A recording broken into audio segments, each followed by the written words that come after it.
Hi, welcome back to my channel. My name is Michelle D'Souza. I'm a licensed financial advisor in Ontario. Thank you for stopping by. Today we are going to talk about RRSP. If you are a student in Canada, or someone who is here on work permit, or someone who has come here for a temporary basis, you would have heard the term RRSP, but you wouldn't know maybe the full details around it. If you are a citizen in Canada or a PR holder for a long time, then I'm sure you would have a pretty good idea what RRSP is. So let's get started. RRSP is Registered Retirement Savings Plan. This is a means to reduce your taxable gross income. If you're coming from India, you would have heard about Provident Fund or would have invested in Provident Fund if you were working in India. You can consider RRSP similar to a Provident Fund. Just like the money that you invested in Provident Fund could have been used for your 1.5 lakh INR tax deductions, RRSP also could be used to reduce your gross taxable income. Just like everything good has a cap, RRSP also has a cap. You cannot increase your contribution beyond a certain limit. For every single dollar that you invest beyond the contribution limit, the government charges 1% penalty for every month for the over contribution that you have above the limit.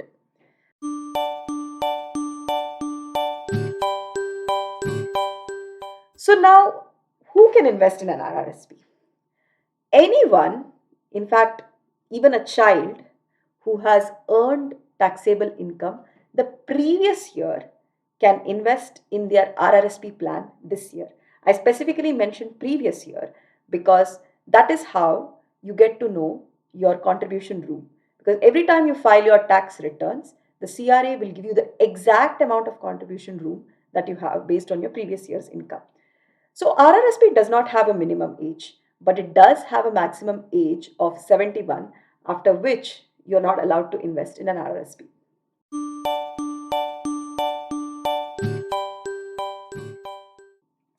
So, other than the obvious benefit of deduction from taxable income, why even invest in this plan? The most important thing to note that this plan is brought up by the Canadian government so that people can stash savings for their retirement or to imbibe a habit of saving for retirement among the general population. So the main idea is retirement RRSP is just a plan. You have multiple options for investments within this plan. You have your obvious checking account, your savings account, or if you're a little bit more risky, you have mutual funds, segregated funds, or if you're even more willing to take more risks, you have the stock markets, you have the crypto, or you also have the conservative options of bonds, right? So the options are endless.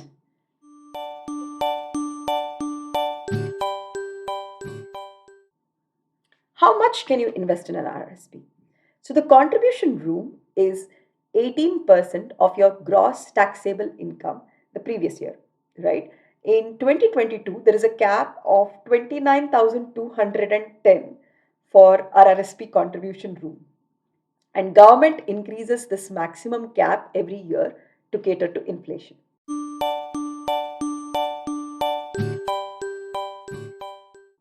Now, the most important question, should you invest or should you not invest? Let us consider cases of people who have just come to Canada. If you are a student or a temporary worker with a work permit, but you have plans to settle in Canada for the long term, then I would suggest you invest in this program. Even if you have some money, some savings that you're just keeping in your checking account, generally it's better to use up your previous year's RRSP room and put that money in the RRSP umbrella so that at least you can save some taxes. Now, you may think just for the sake of saving taxes, I'm tying up my money. That's not the case. You can always withdraw your money from RRSP. But note that whenever you withdraw the money, you will be paying taxes not just on the money that you invested, but also the interest that you gain. And there would always be a withholding tax whenever you withdraw RRSP. Now, there are certain conditions when you can actually take out money from your RRSP without having the withholding tax. The conditions are if you are a first time home buyer, or if you would like to take out money for lifelong learning, which is called a lifelong learning plan. And I'll be discussing these things in some of my next videos. But right now, let us focus on this temporary resident. Now, you would say, okay, RRSP is a vehicle for retirement. So, other than this tax deduction, what else am I getting as a big difference when it comes to RRSP? Tax deduction, retirement savings, and a really good tool for investing. Now, when I say tax deduction, don't consider it as a small amount, right? I will take the example of a person earning 100,000. Say in 2020, he earned 100,000. In 2021, the same person earned the same income. And I'm keeping this income constant to make my calculations easier. If the person earned 100,000 in 2020, he paid $23,088 as taxes, both federal plus provincial. Canada has both federal plus state taxes, right? So I actually used the online Google calculator and came up with this number. So that person pays 23,088 in taxes. Whereas if he invests $18,000, which is what it comes up, what his contribution room comes up to, then he ends up paying just 16,000 odd Canadian dollars in taxes, average taxes, total amount of taxes. He's saving almost $6,000 per year annually, right? Now, if you're a student or if you're someone who has just entered into the workforce, this is a very significant amount, right? If you're living paycheck to paycheck, this could make a difference between paying your utility bills in time versus not, right? So we cannot just ignore this amount. So if you have money just sitting in your checking account doing nothing, I would recommend please open your RRSP and start investing today. Now, there are also cases where you should not be investing in an RRSP.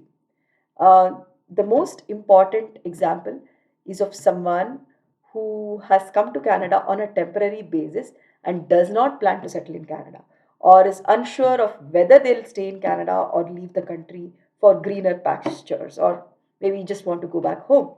In such cases, if you want to liquidate your RRSP, when your income is in a very high bracket, you end up paying a lot of taxes.